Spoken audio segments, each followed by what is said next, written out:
Welcome to the Seer Show. Join us as we dive into the dynamic world of health, wellness, mindset, and fitness with the unparalleled guidance of lifelong knowledge seekers, Sifu Rafael and Nikki Gangemi.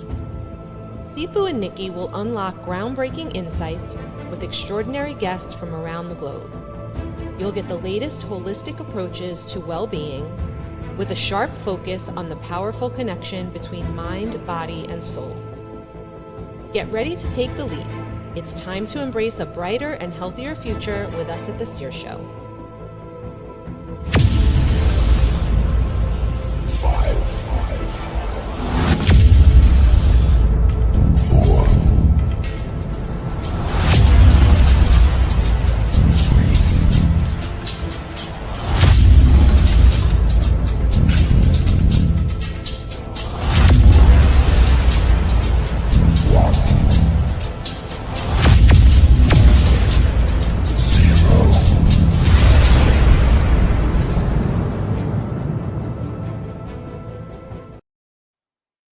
Good morning, Nikki. How are you today? Good morning, Sifu. I am excellent on this bright sunny day in New Jersey. How are you? I am exceptional on this beautiful sunny morning in New York, and I'm getting better every day, I promise. Oh, I know you are. You've been teaching me. I'm super excited, Nikki, for our guest, right? Yes. She's coming in all the way from Boston, right? And when we consider we were saying this earlier, we only bring high quality, top level people to our show, and we are so fortunate that we have Sandy with us. Let's go ahead and bring her in. Good morning, Sandy. Good morning. It's sunny and bright here in Boston too, so we're all happy. Yeah, lovely, Very lovely. nice. Well, we're all in the East Coast, if you will, right? Yes. Yeah, the East Coast beauty. The topic, wow, really, really interesting topic. Nikki, you said you were excited about today's topic. Tell us about the topic and why you're excited. Well, I'm excited about the topic that Sandy brought us, and that is the leadership advantage. And something that, it's interesting for me is I only recently started seeing myself as a leader. And that's partly why I find it so interesting. It was maybe a couple of years ago that when I was asked to be the president of the chapter of my networking organization that I'm a part of, and I about fell out of my chair when they asked me to be president. I'm like, me, president? And it was the first time I realized that other people see me as a leader. What if it's time that I start seeing myself as a leader? So for me, the leadership advantage starts really with self-leadership. And so that's, I'll end there. I'd love to hear from Sandy. I would agree with that. Absolutely. It's having the confidence in yourself, and it's not a female thing. It's just a person thing. A lot of times we don't see ourselves as others see us. And once you start to kind of take down that barrier for yourself, you're like, oh, I'm making a difference. So it's not now I'm a leader, like here I am. It's now I'm a leader and I have the opportunity to offer my experiences and my knowledge and share it with somebody else and help them up. So. Yes, I love that. The opportunity to share your knowledge with others. Yeah. I think that's such an important aspect, and for you not to recognize yourself as a leader, meanwhile you've been leading your whole life. That's really interesting because every day we wake up and we make a decision. That's leadership. Do we brush our teeth or we don't brush our teeth? Yeah. What do we eat? What do we do? And so every day, it is a leadership position that we're in, but we sometimes don't recognize it, and we expect someone else to lead us. Meanwhile, we should be leading ourselves, like you said, Nikki. And when you almost fell out of your seat, your leadership style did not let you you held on. So I think did. about the opportunity there, right? Um, Very good. but it is very empowering for oneself when someone else notices your leadership, and it goes to say, hey, you know what, I've been doing this. Yeah. Yeah. They're Yeah. right. Yeah. Right. So that's beautiful. Thank you for sharing that, Nikki. Sure, you're welcome. It took me a minute. And then after they said it, I looked back and I said, wow, well, I led a classroom for 15 years as a teacher. I just didn't see myself in that way. Yeah. Yeah. When I graduated college, I was taking a year off, the notorious year off. I was going to go to medical school, but that never happened. And I went to go work for Marriott, who had been working as a student manager through college. And I went to go work full time for them. And I'm 20, 21, 22 years old, and I'm managing, because I'm not leading at the time. I'm managing, people. And someone saw something in me early on to continue to put me into these management roles. And I'm doing the quote because it's very different from the leader role. And I was always deferring, like, oh, should I do this and should I do that? And it's taken me several years and several businesses to realize the impact that my leadership style has on others. But take a step back, look in the mirror, and say, this is not a lot of people are doing what I'm doing, and that's a good thing. Yeah. It's very interesting, Sandy, when you recognize your own leadership style. I've been in front of a lot of leaders who've taught me how not to lead. Notice that I said they were leaders. Yeah. And they taught me what not to do, because, oh my gosh, how are they Yeah. treating that person that way?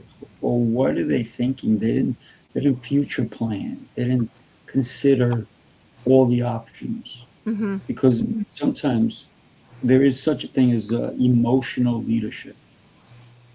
And sometimes that doesn't always serve you.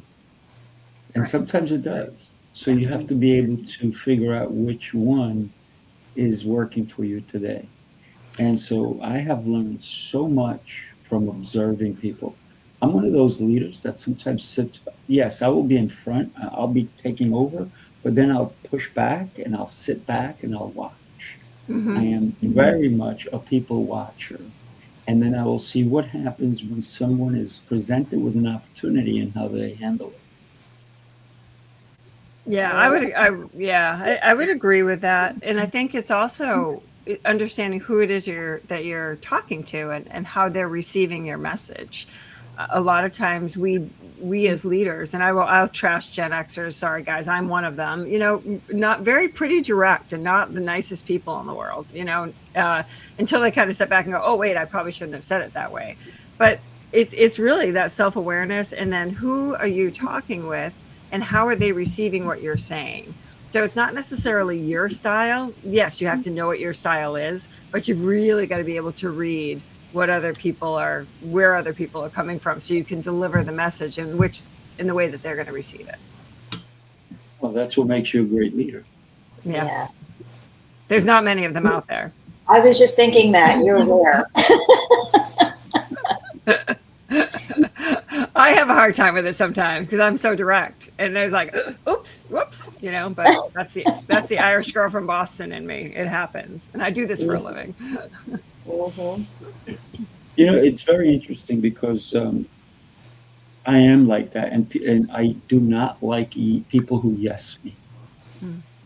And the reason is because don't yes me because you're afraid to speak up. Yeah.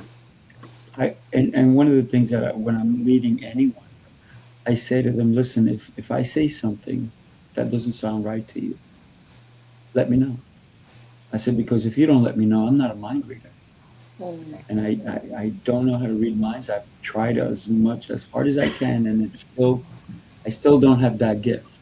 So do me a favor, and I am direct a lot of times, and I will say, do you understand and do you agree? Mm-hmm. Because So we need to be on the same page, right? Yeah, I think what you said right there, Sifu, is very important because it's the moments in the middle, right? So you have these direct conversations, but in the middle of all these conversations, you've created that safety net for people to say, "Hey, I'm self-aware. I know this." It's the leaders that don't have those conversations in the middle where like, "Hey, this is kind of how I am, and this is what I need." That's where people run into problems. Is when their only conversation they have with their leader is when they're doing something wrong. Good point. So it's creating that relationship, so that it's kind of like putting the chits in the bank. Like you have these conversations, and goodwill is going into the bank. So when something goes awry, people are like, oh, that's actually not the way that he or she normally is, and there's a little more grace there. If you don't have those conversations and you don't take the time to get to know your people and who's working with you and for you, that's where everything kind of falls apart. Yeah. I want to thank Dennis. He's all the way from China, and he's chiming in. And yes, leaders do lift. But I also want to let people know, maybe you're not a leader yet, and I love the word yet, but you are an adult now. You're not going to the principal's office, right? You're not in trouble if you go talk to your leader. And it's okay I think it's okay to ask questions. Now, if you're in an environment where you can't question, maybe you need to leave that. Maybe you need to go to a better one where they actually value your input. Because everyone who's ever worked for me or with me knows that I value their input. And sometimes they'll say, well, you're not going to listen to me. I'm like, well, you haven't said anything. How can I listen? I said, so let's have a conversation. Oh, but I don't think you're going to do what I'm going to do. Well, you know what? Let's talk about it. Let's figure it out. And you know what? I like this part, that part, this part. Maybe I won't take the whole thing of it, but maybe there's certain things that make a lot of sense. Yeah. And so that's where communication also has to come into as a leader. You have to be able to communicate, like you said, Sandy, and have that open conversation. And it should not be a one-stop shop. It should be, we all work here, right? It's a unity. Good morning, Michael. Good morning. And there's a natural-born leader too, right there. Michael, he employs a team of people, and he does exactly what I just said. He gives people the freedom to do and help his organization grow. So Michael's exceptional. Yes, he is. I had the pleasure of meeting him in person a couple of weeks ago. I know, he sent me a picture of you guys. Oh, did he? That was fun. He's like, look who I'm That's great. That's great. Yeah. So every day we get a chance to become a better leader. And that's why I say what I say all the time. I'm exceptional and getting better every day, because I want to be able to take a look at what I did yesterday, because that's why I journal and I take account into everything that happened yesterday, so that today I can make improvements, right? When I go to sleep at night, what worked, what didn't work, and then what can we fix today? Because being in the moment is also important, and future thinking is important. If I fix it today, how's that going to work for tomorrow? How's that going to work for next month, next quarter? And so all of these things are super important. I absolutely agree with all of that. It's looking at yourself, doing that mirror check in the morning. Or in the afternoon or in the evening, did I present myself in the way that I am proud of? Did I conduct myself in the way that was respectful to others? And what were the moments that maybe I was under stress and didn't present myself in the way? What did I do to correct that? So I think there's a lot of different things that AAR, that after action review that you're talking about, I think it's fairly important to do every single day.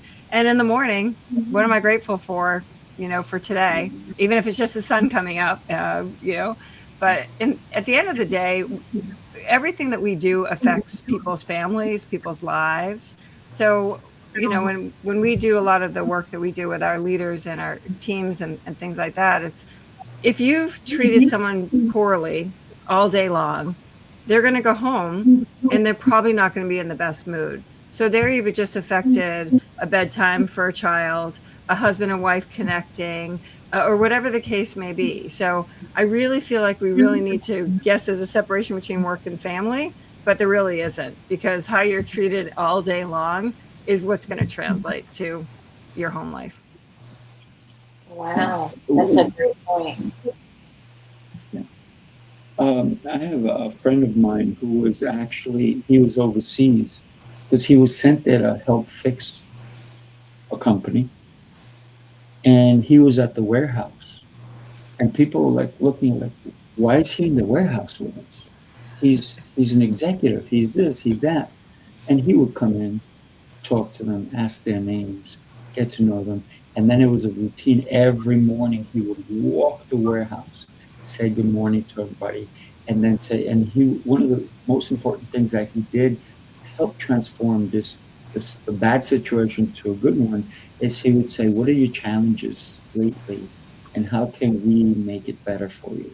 Yep. And that leadership style advanced everyone from the way they were working to how they saw the company.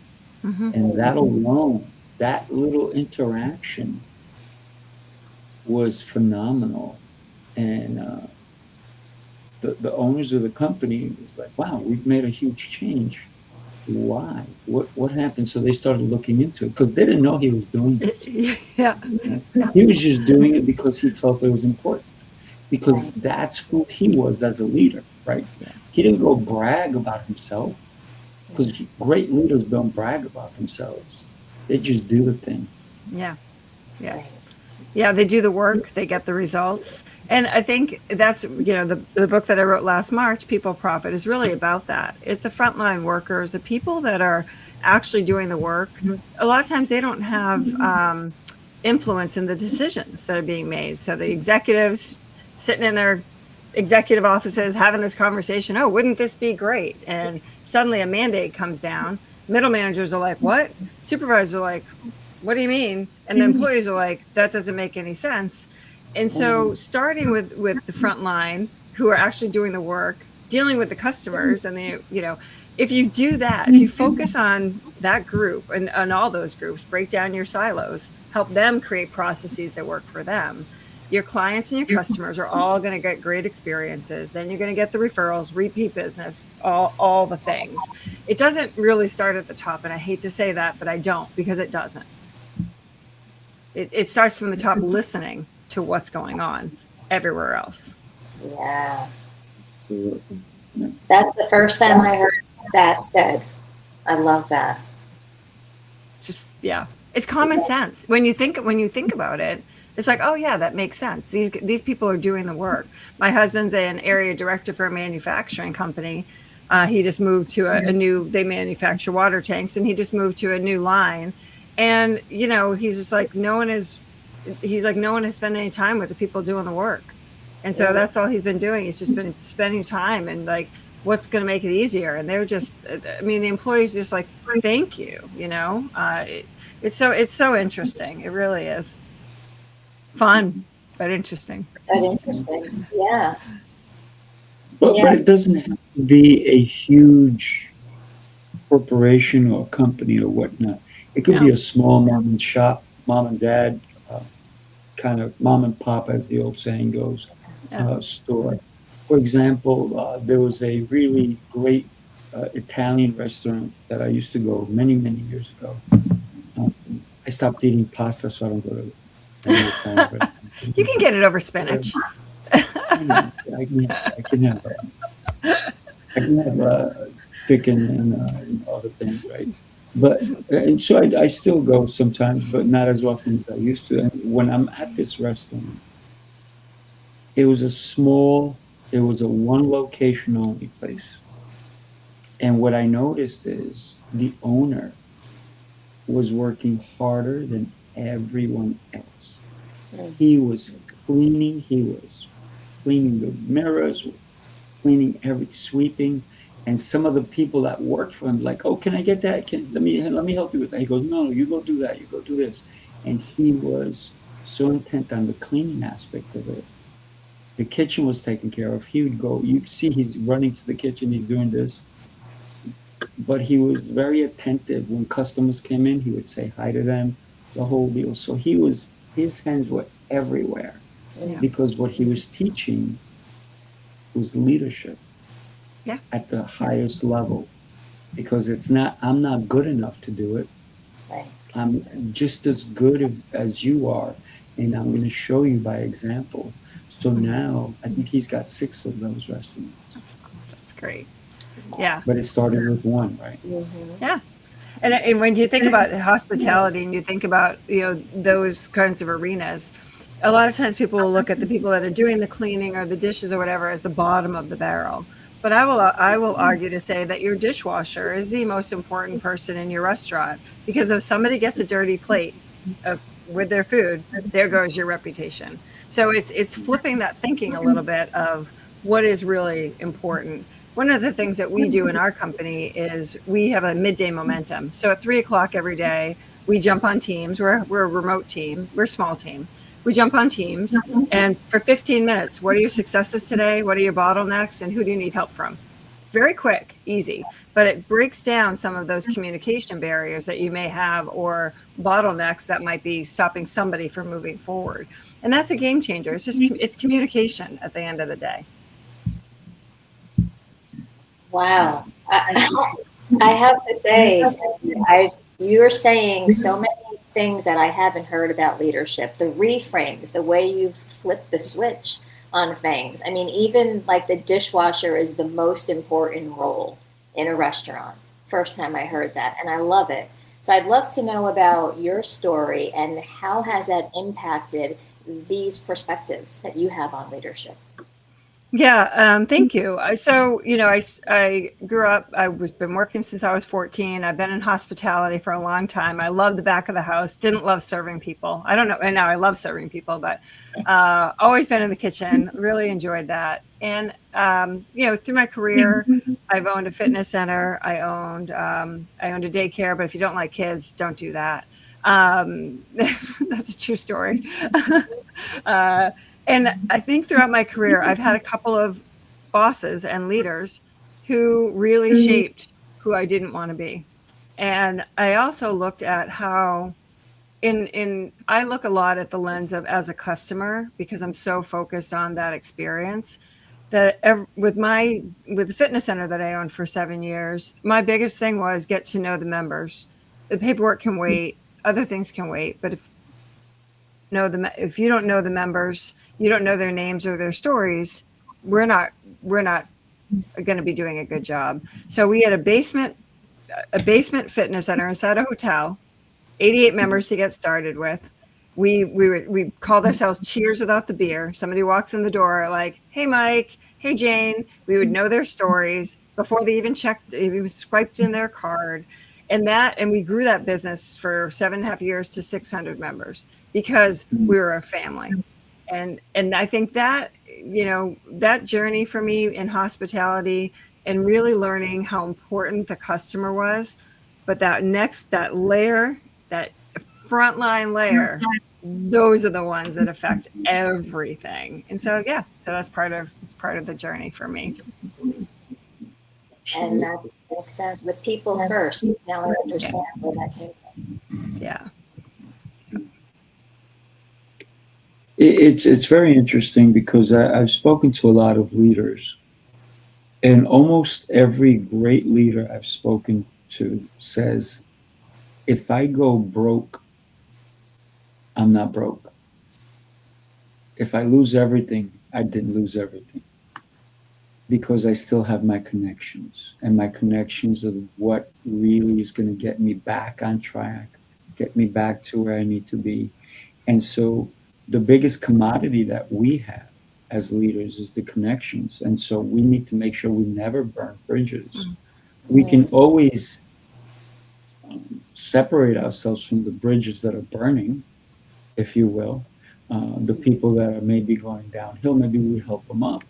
But if Mm-hmm. they're going to drag us down with them, it's not a good idea. And Yeah. so keeping the connections alive, I think it's one of the most important things that we can do as leaders, and making sure that we're helping everybody. Yeah.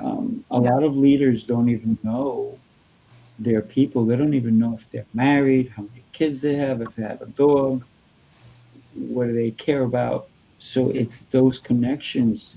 And even if somebody left your company and comes back, yesterday I had somebody come back Yeah. after, I think, 6 years, 7 years. And they're at my front desk, and I'm like, "Oh, how are you?" And they're like, "I'm great. You remember me?" I'm like, "Yeah, absolutely." I'm back. I'm like, "Woohoo!" So let's celebrate that. Let's celebrate it.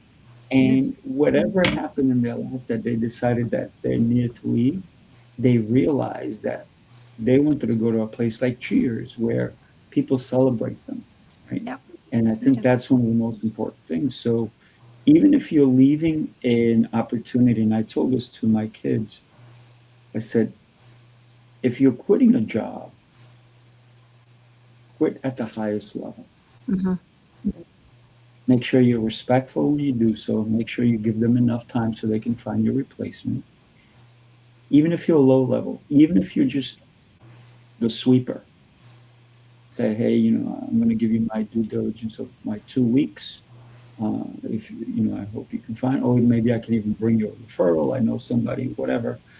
And then they will remember you so that later on, when you have elevated, maybe you're not the sweeper anymore, you're doing something better, they'll go, we remember you. You were really good. You were great. And maybe even you whistled while you swept, right? Because you were great at what you did, and look at where you are now. We may want you back. Yeah. Right?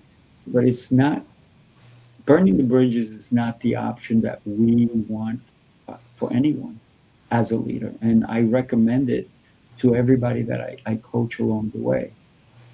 It's not about whether they were bad to you, even if they were bad to you. I never get heated up or tell my employees it's not worth it Yeah. to get heated up. Right? Mhm. It's good to have Yeah. passion. It is. I think you brought up a very good point. The network is really what builds people. And a lot of times, executives and people that are in very comfortable jobs in large companies forget about the network, and to continue to build that. So, my story, most people know it. My significant other passed away in 2020, pretty unexpectedly, and I was 9 months into building this business. And I was, devastated. Obviously, it's a tough thing, COVID and all of that, and had to change my life and move. And financially, I was just like, what just happened? It was one of those situations. And my network and the people that I brought into my world over the years, they were the ones that picked me up and said, you're not going to go down without a fight. And so they were the ones that were just brought me to where I needed to be. So I share that story because, a lot of times we network for business, but if we do it right and we create these really good level 5 relationships, then you just never know what's going to hit. So a lot of times we see executives either going through the mass layoffs and they're laid off from their jobs, or, whatever happening. And then they're like, I don't know anybody. So one of the things that I always tell leaders is start connecting with others outside of your company, inside of your company, all over, but start building those relationships, even if you're comfortable, because the world is changing. We're in hyper velocity and you don't know what's going to happen. So start to create those relationships as a leader. Yeah. You made me, Sandy, think of like these flashes of light, and that's how fast we're moving, right? Mm-hmm. And when we think about that, is sometimes one light may be brighter than the others, and maybe we got to follow that for a little bit. And then it's not about chasing things, but it's about chasing the right things. Yeah, definitely. Yeah. Let me share a video with you because we are having an event in September. Take a look. The city never sleeps, and neither do the dreamers who build its pulse. From every corner of the globe they come. Visionaries, creators, leaders, each carrying a spark ready to ignite the world. This is not an event. It's a revolution of rhythm and reason. A symphony of minds. A movement of momentum. Sifu, Rafael, Lancelot, Jose Escobar. Together they set the stage for brilliance. This is the NYC experience. Mastermind, light up the city. They coming from the east, coming from the west. Knowledge on deck, put the truth to the test. Leaders in motion, hearts in sync, dropping wisdom so deep it'll make you think. They bring stories, sweat and flame, different faces, one shared name. Elevation, that's the sound. NYC experience mastermind, where purpose is found. That's always that song always moves me. I love that song. I can't help but move when I hear it. Yeah, there's like a little bebopping going on. Yes. Well, it's not just the song that moves me. It's the idea of all these incredible leaders coming together and to be in a physical space. Mm-hmm. I was just this past weekend, I was in Philadelphia, and we did world record. Everybody that was in the room broke a world record for most authors signing a book. And yes, I was one of them, and it was pretty exciting. And it was quiet while the guy was making the announcement because it was an attempt to break the record. So whether we did or we didn't. So the past record was 126 authors that signed a book at the simultaneous. And he's going, and today, he's taking his time. You know, he knows how to do this, right? Can I tell you, when he said 142, the room erupted. It was chaotic. It was, for an hour and a half, there was dancing going on. It was so much, because everybody felt energized. Everybody felt like they were there, and they created a movement, right? So we didn't just beat it by one. It wasn't 127, it was 142. And actually it was supposed to be 180 in the room. But you know what happens when you have an event? Not everybody shows up. Yeah. But when the right people are in the room, that's why I'm excited for Atlanta, because when the right people are in the room, magic does happen, for sure. That's awesome.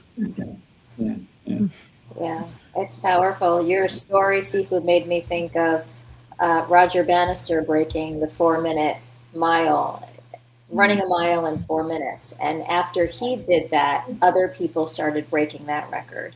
It's amazing how when someone models what's possible, how other people start to believe. Yeah. And I think if you look at it that from that vantage point, Nikki, if you think about the next generation, our newer leaders coming up, our Gen Zs, the alphas that are coming in, that's really what we're doing as leaders. We're modeling. So we're shaping how people are looking at the workplace and how they're looking at the work experience. And yes, are they asking for and demanding something different than what I grew up in? I grew up and people were yelling at each other and swearing at each other, and it was just the chaos of business back in the day. The next generation isn't looking for that. So I think there's a lot to learn between both generations. And like I said earlier, 2 ears, 1 mouth, listen more than you speak. And, be able to really kind of grab what it is that they're looking for and understand that how you're treating somebody is how they're learning about leadership. Oh, yeah. 2 ears, 1 mouth, and 2 thumbs, because there's a lot of technology going on nowadays. Okay, you're right. You're right. See, that's a Gen Xer in me. I don't even think about that. I haven't mastered the two thumb thing. I I haven't still either. text like this with my index finger, and my sister goes, "You look crazy. You're moving so fast." I said, "That's just how I know how to do it." Yeah.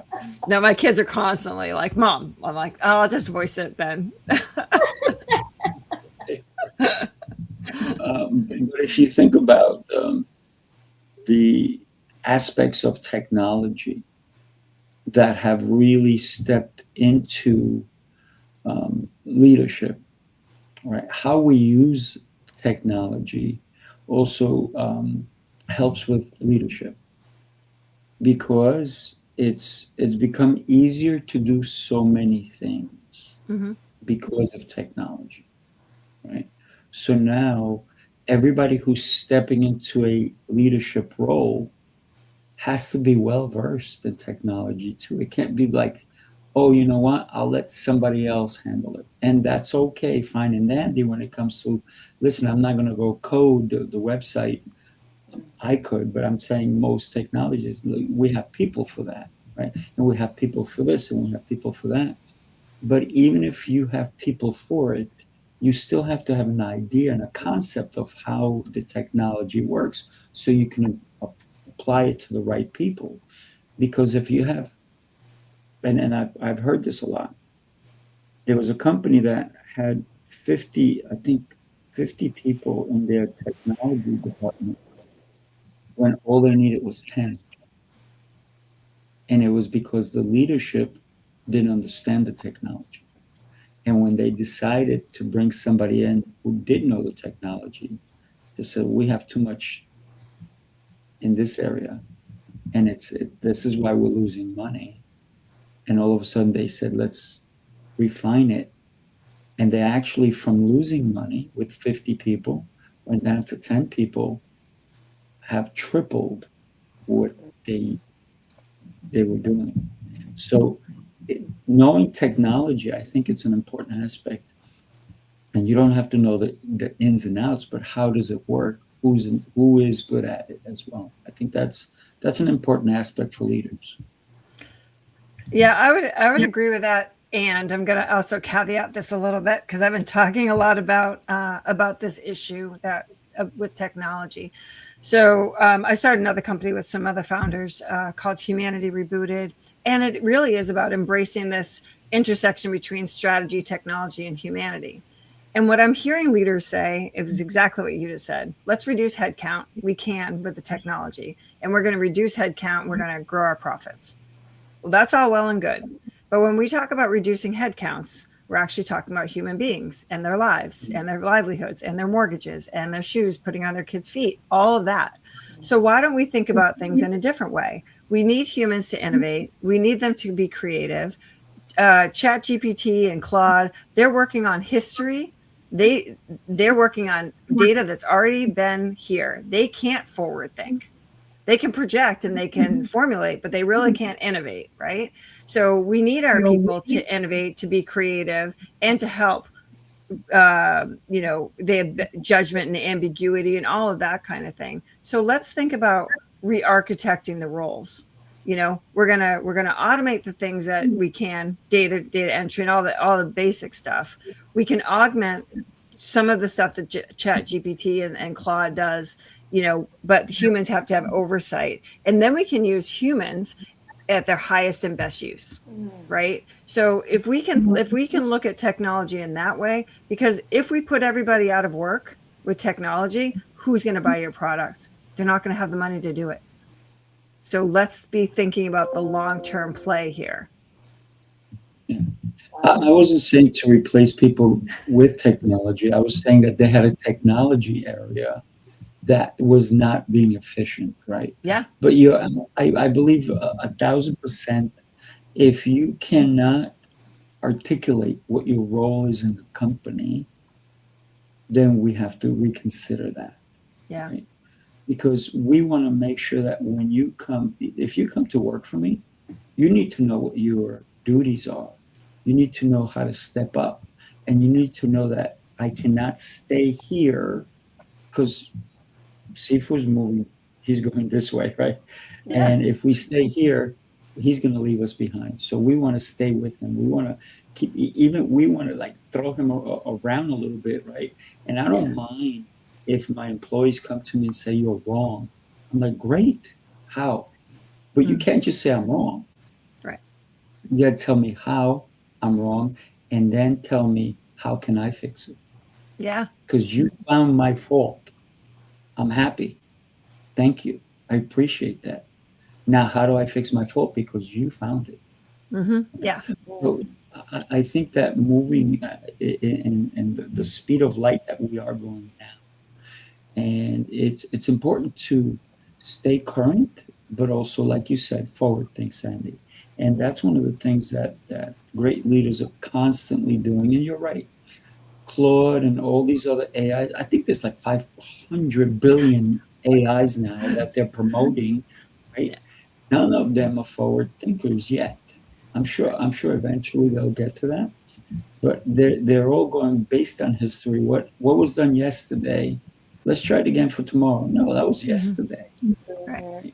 We need to encapsulate that and use it, but then we need to take it as humans to the next level, right? Yeah. Because let's not forget who wrote the technology for AI.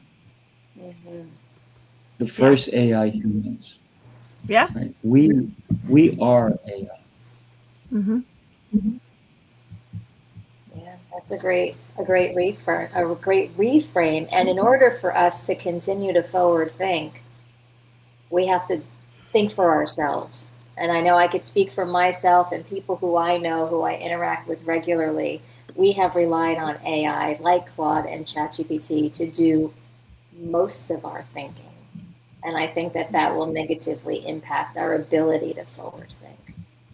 Yeah. And I think that's the thing that as a leader, we need to be investing in what people are learning. So the critical thinking skills, the innovation, all that. We need to also not be afraid to bring the technology into our companies. It's not going away. So let's figure out how it's going to work best to give us the best productivity and the best edge.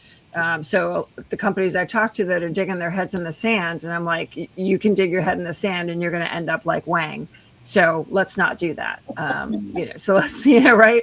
And that's how old I am when I said Wang. Some people are going to know who that is.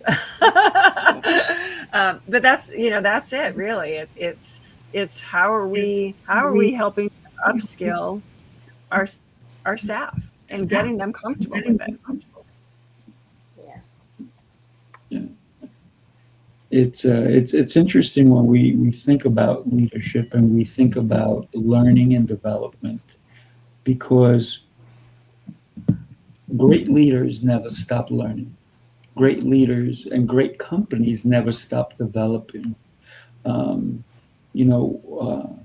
One of the things that companies spend a lot of money on is research and development in order to stay current or stay ahead of the curve, if you will, right? Mm-hmm. And we, maybe even as a solopreneur, so many solopreneurs out there, they're so busy they stop doing the R&D. You need to constantly and effectively do your research and development. And that is what's going to keep you on the cutting edge. Mm-hmm. And we forget that sometimes. Yeah. We don't have the budget. Right? Yeah. I was just going to say that, right? The budget is for executive teams and the leadership teams, but you should put the budget towards the people that are doing the work. So having that L&D. And the other piece of that, our newest motto is, you train dogs, we develop people. So when you talk about training, it's training. Nobody wants to be trained. People want to be developed. They want to learn more. They want to expand their minds, and they want to get better at what they do. So, I think, again, another reframe for people is investing in your people isn't a cost center. And L&D shouldn't be in HR, because HR has its own component. L&D should be outside of HR, as a partner to HR, but on its own. And when you invest like that, you have retention, you have people that are highly engaged, you got teams that are just moving, like they are just a well-oiled machine. Those companies that think like this is a cost, look at your turnover costs. Yeah. Yeah, beautiful. Beautiful. Mhm. It's, can you believe it's already been time, and now it's time to call it a day, kind of, on the Seer Show. And Sandy, and I know it's Sandra Coker, and your website is going across the bottom. We would love for everybody to connect with you and tell us what they can do once they do connect with you. Just book a call. I'm happy to have any conversation, answer any questions, and just see where people are at. For me, I love making connections and I love building out my network. So whether it's just networking or having questions about the L&D part of your company, feel free to reach out. Yeah, I love it. I love it. Nikki, people want to connect with you, and they're like, how do I connect with Nikki? Well, tell them. You can connect with me by visiting my website, which is my name, nikkigangemi.com. Also on all the different social media handles. And I'd love to have a conversation around quieting the mental mind. Yeah, that's what I hope. That's what I hope. And to themselves and trust themselves as they take themselves. Love it. Love it. Everybody, make sure you connect with these two powerful women.